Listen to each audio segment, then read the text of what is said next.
আসলে অনেকেই মনে করে যে লাখ লাখ টাকার পিসি মানেই গেমিং পিসি। বিষয়টা কিন্তু আসলে ঠিক না। আজকে আমি দেখাবো মাত্র 65,000 টাকা খরচ করে কিভাবে একটা গেমিং পিসি বিল্ড করা যায় এবং সেই গেমিং পিসিটা বিল্ড করে আপনারা কিভাবে ওই লেভেলের স্মুথলি গেম প্লে করবেন। সো ভিডিওটা অনেক ইন্টারেস্টিং হতে যাচ্ছে। সো শুরু করি আজকের ভিডিও। এই বিল্ডে প্রসেসর হিসেবে রয়েছে AMD Ryzen 7 5700X। এই প্রসেসরের লাস্টে যেহেতু X রয়েছে সেহেতু ওভারক্লক প্লাস গেমিং এর ক্ষেত্রে একটা বুস্ট রেজাল্ট পাবো। Base clock speed 3.4 GHz, boost করলে 4.6, L2 and L3 cache memory 35 MB, 8টা কোর এবং 16টা থ্রেডের প্রসেসর। এটা যেহেতু DDR4 এর প্রসেসর, সো 3200 মেগাহার্টজ এর র‍্যাম ইজিলি এখানে সাপোর্ট করবে। এখানে ডিফল্ট টিডিপি রয়েছে 65 ওয়াট, বাট 110 থেকে 115 ওয়ার্ডে যাইতে পারে এবং স্পেসিফিক ওয়ারেন্টি 3 ইয়ার্স পাবেন, বাট ফ্যান এবং কুলারে কোনো ওয়ারেন্টি নাই বললেই চলে। আসি এবার পারফরমেন্স সেগমেন্টে কি কি করা সম্ভব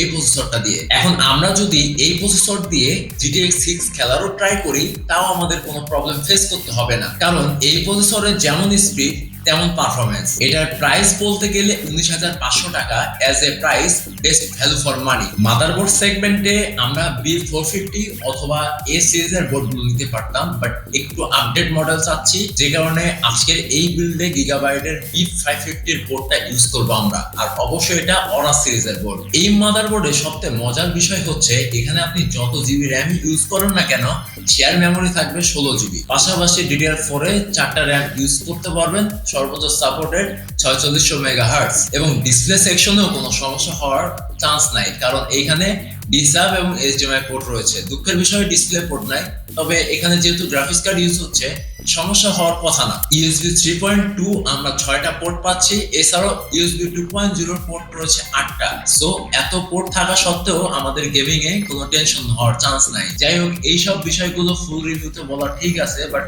এই ভিডিওতে আমি জাস্ট এটুকুই বললাম, this is price segment for good value for money. Price সেগমেন্টে এটা ঠিকঠাক আছে, মাত্র 13,000 টাকা এটা প্রাইস, ওয়ারেন্টি 3 বছর। র্যামের বিষয়ে একটা কথা আছে, এটা আমি একটু পরে বলতেছি, কজ তার আগে আমি বলে দিই যে র্যাম কোনটা ইউজ করতেছি বিল্ডে।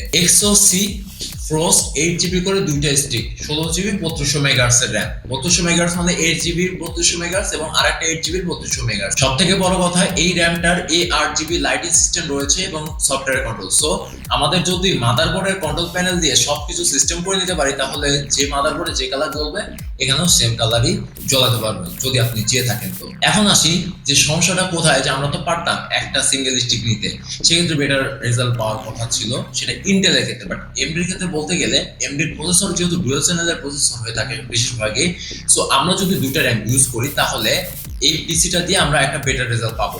আর যদি আমরা সিঙ্গেল র্যাম ইউজ করি তাও বেটার রেজাল্ট পাবো, but dual channel is dual channel. আর এই ব্র্যান্ডটা নতুন, বাট লাইফ টাইম ওয়ারেন্টি দিচ্ছে এরা। 3,000 টাকা করে পার স্টিক পড়বে, মেনলি 6,000 টাকায় দুটো স্টিক। এসএসডি হিসেবে আমরা ইউজ করতে পারি HP EX900 এর 250GB একটি NVMe M.2, যেটা আমরা সি ড্রাইভ হিসেবে ইউজ করব, সেকেন্ডারি ড্রাইভ হিসেবে ইউজ করব। PCI Gen 3 এই এসএসডিটার রিড স্পিড রয়েছে 21 MB per second, right speed 1300 MB per second. Price 2500 টাকা, ওয়ারেন্টি 3 বছর। এখন আসি জিপিইউ সেগমেন্টে।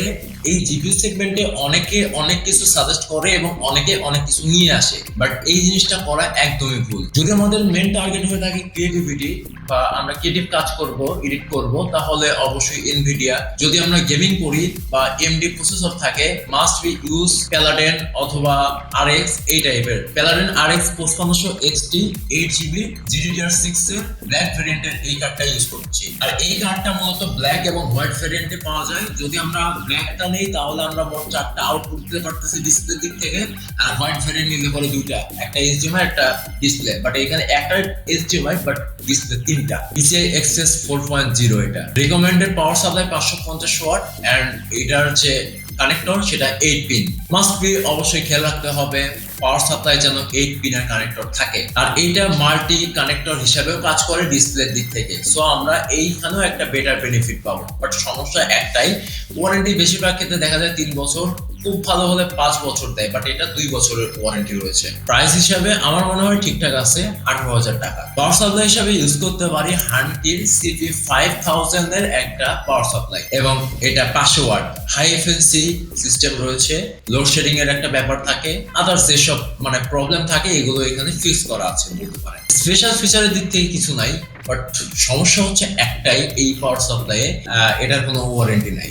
এখন ওয়ারেন্টি না থাকলে যে প্রোডাক্ট খারাপ হবে বিষয়টা কিন্তু এমন না। হানকি কিন্তু আমরা দেখেছি যে বিভিন্ন মনিটর পাওয়া যায়, এবং আস্তে আস্তে আরো অনেক কিছু বের হচ্ছে। সো পাওয়ার সাপ্লাই বের হয়েছে, বাট ওয়ারেন্টি এখানে দিচ্ছে না, বাট কিছুদিন পরে হয়তো দিতে পারে। সো আপনাদের যদি ওয়ারেন্টি নিয়ে একটা মানে প্রবলেম থাকে তাহলে অবশ্যই আমরা অন্য পাওয়ার সাপ্লাইয়ে আপনারা যেতে পারেন। প্রাইস আছে 4500 টাকা। কেসিংটা হচ্ছে গোল্ডেন ফিল্ড অনার 2।